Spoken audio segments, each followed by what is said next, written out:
नमस्कार, तुम्ही पाहत आहात जनसंवाद समाचार। राज्यातील नगरपालिकांच्या निवडणुका पार पडल्या असून त्यामुळे आता प्रत्येकालाच पालिकेची पहिली बैठक कधी होणार याची उत्सुकता लागली आहे। कळंब नगरपालिकेचे कारभारी सौ सुनंदाताई शिवाजी कापसे या निश्चित झाल्या आहेत।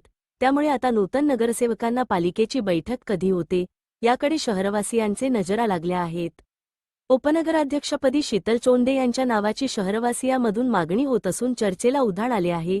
येथील नगरपरिषदेच्या सार्वत्रिक निवडणुकीत नगरपरिषदेच्या नगराध्यक्षपदी महायुतीच्या सौ सुनंदाताई कापसे 2554 मताने विजयी झाल्या आहेत।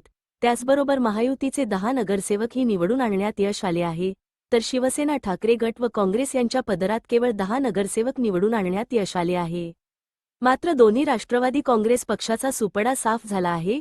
ही निवडणूक तिरंगी झाली होती, मात्र दोन्ही राष्ट्रवादींना एकही नगरसेवक निवडून आणता आला नाही। या नगरपरिषदेच्या नगराध्यक्ष पदासाठी 6 उमेदवार रिंगणात होते, त्यात शिवसेना, भाजप, महायुतीच्या सौ राणी उर्फ सुनंदाताई शिवाजी कापसे या नगराध्यक्ष पदासाठी विजयी झाल्या आहेत।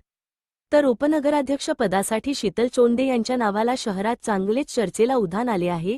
यावर पक्षश्रेष्ठी काय निर्णय घेतील याकडे सर्व शहरवासी यांचे लक्ष लागून राहिले आहे।